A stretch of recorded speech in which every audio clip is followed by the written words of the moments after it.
My parents gave me up for adoption because I was a boy. Now they've contacted me asking for money to support my sister's education. I am a 25-year-old male. My narrative began when I was 6 years old, or rather, from the moment I was born. I am my parents' third and youngest kid. We weren't rich, but my parents made enough money to support 3 children. We resided in a tiny town in an ancestral home, which helped us conserve money. My grandparents owned a farm, which supplied a substantial percentage of our food. Dad worked as a truck driver and returned home every 3 to 4 days, while Mom was a waitress. Before I was born, my parents had 2 daughters. You can imagine how I felt as the unplanned child. Of course, as a child, I had no idea what was going on, but as I grew older, I started to figure it out. Learning that I was unwanted was a difficult lesson. My parents wanted to get rid of me, but the doctor cautioned them against it owing to potential health dangers to my mother. My mother was really interested in having a daughter. Her explanation was simple. She wanted me to avoid buying new clothes by reusing my sisters'. My 2 sisters were close in age, so they could readily share clothing. They actually enjoyed it. However, when I was born a boy, my parents were extremely disappointed. They despised me for it. They dressed me in my sister's old clothes and even sent me to school wearing their abandoned uniforms. It was quite embarrassing. Although I was very young, I have vague memories of being teased for wearing a girl's uniform and having long hair. Any concerns I made were answered with a violent thrashing from my mother. I grew up in an environment filled with abuse and harsh words, much of which I didn't understand at the time. As I grew older and realized what they meant, I came to despise my parents. My father was marginally better than my mother, but because he was away most of the time, his treatment of me varied. Some days, he appeared impartial toward all 3 of us, but on others, he was as harsh, if not crueler, than my mother. I won't say I was a perfect child. As I grew older and became more aware of their fondness for my sisters, I began to rebel. They always got the finest of everything, while I only got leftovers. In response, I began to behave out because I blamed them for my troubles. I was frequently grounded, sometimes harshly. There were several times when I had to prepare my own breakfast and was without dinner. Consider the pain of a 6-year-old going through that. One particular episode stands out in my recollection, and I believe it constituted a watershed moment in my life. I had been brutally bullied on the playground for masquerading as a girl.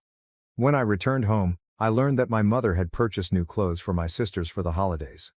In a flash of wrath, I took a pair of scissors and turned their new garments into confetti. I know what I did was wrong, and I'm not proud of it, but my actions sprung from grief, not malice. Instead of attempting to comprehend my anguish, my parents considered my actions as an unforgivable sin that demanded the worst punishment. They decided to place me up for adoption. They waited for a month and no one wanted to adopt me. This rejection inflamed their rage even further. I was continually reminded of how useless I was, and how no one wanted me. Some of the harshest comments I heard came from my mother, who said, "I wish I had done a gender check. I would never have brought him into the world." It haunts me that my parents despise me so much for reasons beyond my control. After some time, when there was no response to my adoption, my parents began discussing it with their friends and family. Dad knew someone in the next town who had a food truck with his wife. They were poorer than us yet desired a child.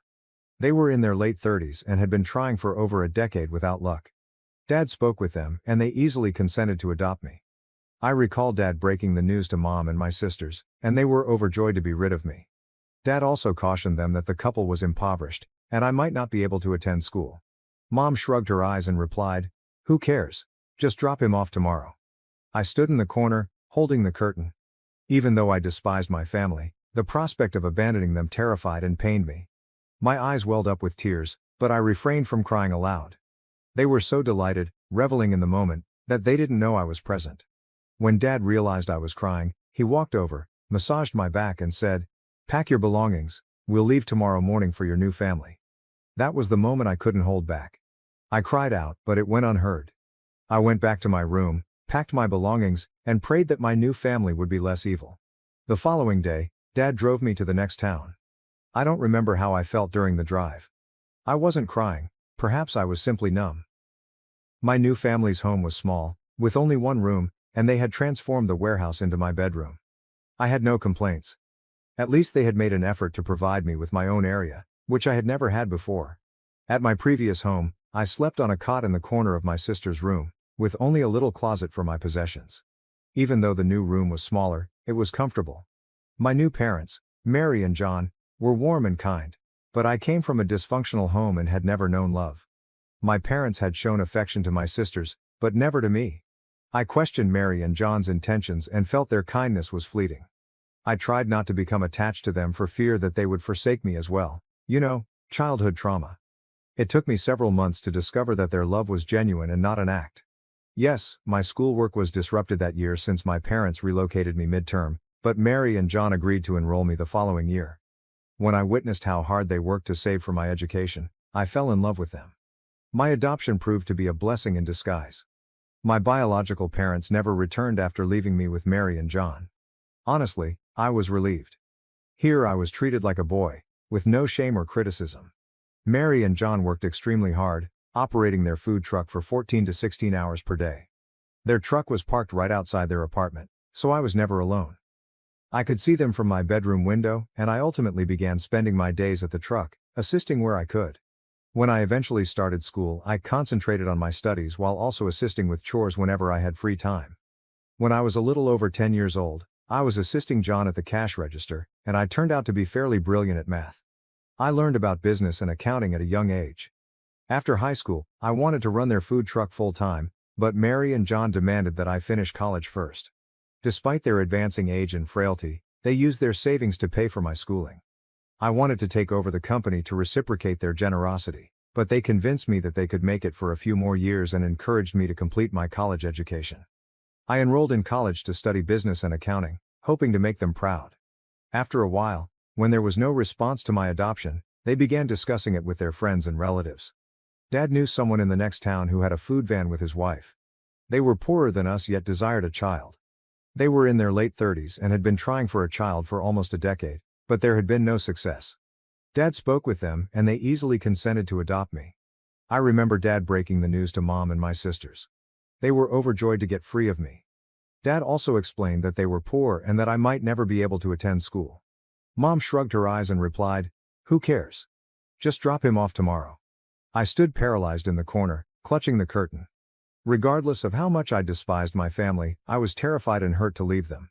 I had tears in my eyes but did not cry out. They were so thrilled and enjoying the occasion, they forgot I was there. When Dad saw me in tears, he walked forward, patted my back, and told me to pack my belongings. "We'll leave tomorrow morning to join your new family."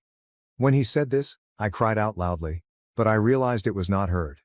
So I went to my room, packed my belongings, and prayed that my new family was less evil. The following day Dad drove me to the next town. I don't remember exactly what emotions I was experiencing, but I wasn't crying. Perhaps I was simply numb as I left the house and throughout the drive. My new family was definitely poor. They lived in a little house with only one room. They'd converted the warehouse into my room. I had no problems because they at least tried to offer me a room. I've never had my own room or bed. My sisters had a bed and I was put up on a cot in the corner of their room, with my stuff stored in a small closet. This room was smaller than ours, yet it was comfortable. My new parents, Mary and John, were loving and caring, but I came from a troubled home. I had never felt that love before. Yes, I witnessed my parents' affection for my sisters, but never for me. I used to question my new parents' intentions and assumed their love was only transitory. I tried not to become attached to them for fear of being abandoned as well. You are aware of childhood trauma. It took me several months to discover that they truly loved me and were not putting on a front. Yes, my school was discontinued that year since my parents relocated me in the middle of the school year, but my new parents promised to enroll me the next year. I saw how they went above and above to save money so that I could attend school. That's when I started to love them back. My adoption proved to be a blessing in disguise. My original parents never showed up after sending me to Mary and John. To be honest, I was relieved because I was treated as if I were still a boy. Mary and John were extremely hardworking people. They worked 14 to 16 hours a day on their food truck. The vehicle was located right outside of their apartment, so I was not left alone when they were working. I could see them directly through my bedroom window. Eventually, I began spending my days on the truck, assisting them with everything I could.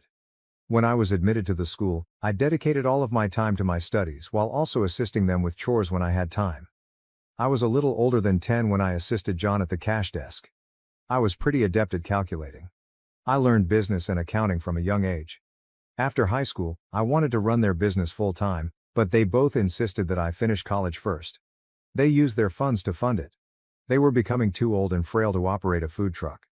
I wanted to assume their responsibilities the same way they took mine, but they told me that they could handle it for a few more years and that I should go to college. I studied business and accounting in college because I aspired to be an entrepreneur. My graduation day was the best day of my life. John and Mary were over the moon. They even asked my biological parents to attend the convocation, but they did not show up. After college, I hoped to manage the food van while Mary and John retired, but they had other ideas for me. They had acquired substantial savings and turned them up to me. This act overwhelmed me. John stated they could survive on their own for a few more years, but he didn't want to involve me in their business. He provided me with the money to start my own business. I didn't want to waste their hard-earned money, so I used my business skills wisely. I looked for a tiny local restaurant in a good neighborhood that was struggling with sales. After several rejections, I ultimately persuaded the owner to lease the property to me on a profit-sharing basis. I started from scratch, refurbishing the facility and creating a menu tailored to the likes of millennials and Generation Z. I focused on providing the greatest service to my consumers. Sales increased dramatically within a year and I doubled my initial investment. 4 years later, I own 3 cafes in town, all of which are successful. I moved Mary and John into a better apartment and obtained a little room for myself, as I'd been living with them up until then. I asked them to retire and get rid of their food truck, but they insisted on keeping it for their own satisfaction. When I left their house with my bag all those years ago, I had no idea I would one day graduate from college. But here I am running a restaurant chain in town. Fast forward to last month, it was a regular day at work. I was working at the cash register of one of my eateries when I noticed a familiar face. It seemed like I'd seen a ghost. It was my biological father. I saw him after almost 2 decades. He appeared pale and sickly. He stepped across the counter with a big smile and hugged me. I didn't say anything because the restaurant was crowded, and instead escorted him to a corner. Seeing his face brought back all the traumatic memories from my youth. I couldn't have written about my past in such depth if he hadn't reappeared in my life. He expressed his pride in my accomplishment and happiness. I stood there, stunned, unable to answer. He stated that he had been traveling by and saw John, who informed him of my success. He stated that he will bring my mother to meet me over the weekend. I remained silent and he left shortly after. That evening, I told John that I did not want to meet my biological parents, who abandoned me because I was a boy. John and Mary were aware of my rough childhood.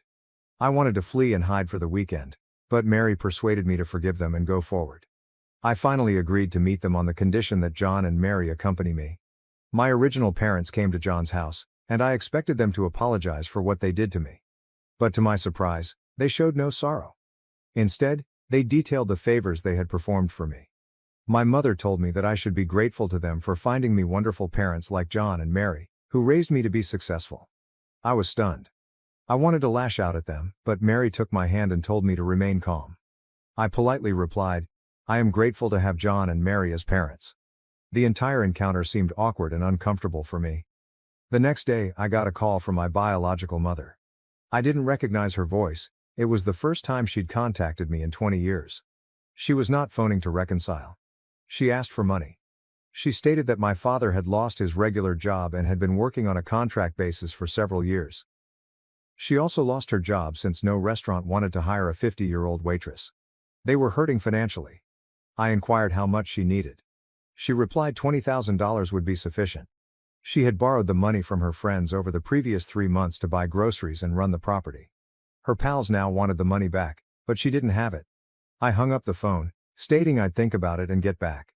The truth is, no matter how much I despise them, I feel horrible that people are pursuing them for money. Sometimes I think she's simply taking advantage of me, but what if they really need help? I'd feel horrible letting them go through embarrassment, especially considering I have the money. Update 1. Thank you for all of your remarks and congratulations. People have different feelings about helping my mother with $20,000. I discussed it with Mary and John. Mary was pleased that I was considering assisting my parents, but she also advised me to be cautious. John stated that it was my money, thus the decision was mine, but he shared the same concern. What if they were attempting to manipulate my emotions? After much deliberation, I chose to seize my first and only shot with my biological parents. I transferred the money to her account. It felt nice at first to aid my family, despite the fact that they had mistreated me. But, as I suspected, they began to exploit me financially, so I quickly recognized I had been correct in my caution. My mother called me back a week after I had sent the money. I responded with conflicting sentiments. She thanked me for my assistance and then stated, "Your sisters want to see you. When do you think you can make it?" For a time, I believed they truly wanted me back in their life. Regardless of all my parents did to me, I never despised my sisters. As a child, I may have been nasty to them, but I never blamed them for what happened. It was not their fault. I often wondered if my parents abandoned me because they were poor, not because they were nasty. I informed Mom that we could meet on Sunday and I would drive home. But she interjected and said, "Why don't we meet somewhere outside?" I didn't think much of it at the moment but agreed. She agreed to text me the place and time. However, after the call, I felt nervous. Why didn't they want me to come to their home? Yes, it doesn't matter where we meet, but after so many years, wouldn't you rather meet your family at home than in a restaurant? Later, she emailed me information on an expensive restaurant. I didn't think about it at the time since I was still upset that they hadn't asked me home. When I got to the restaurant, they were already present. My sisters ran to hug me, and for a minute, I was overjoyed to see them after so many years. We were having fun catching up until the menu arrived. They began ordering the most expensive dishes on the menu. When they inquired what he wanted, my father smiled and replied, "Order the most costly one. My son is a big man now." That was a very petty thing to say. If John or Mary had said that, I would have been proud. But hearing it from my biological parents felt cruel and manipulative. There was little I could do. I sat there, watching them enjoy themselves, knowing full well that they were draining my money. Yes, I did pay the bill too. I had wild thoughts about ghosting them before the bill arrived, but that would have been too cruel. Right there and there I told myself I would never fall into their emotional trap again. I stayed cold for the remainder of the evening, and I doubt anyone noticed. When we were leaving, they did not invite me home. Instead, my older sister inquired, "So where are we dining next?" I feigned a smile and responded, "Nowhere," before waving them goodbye. When I returned, I told Mary about my greedy relatives. She was shocked. Mary, a gentle and independent woman, found their behavior troubling.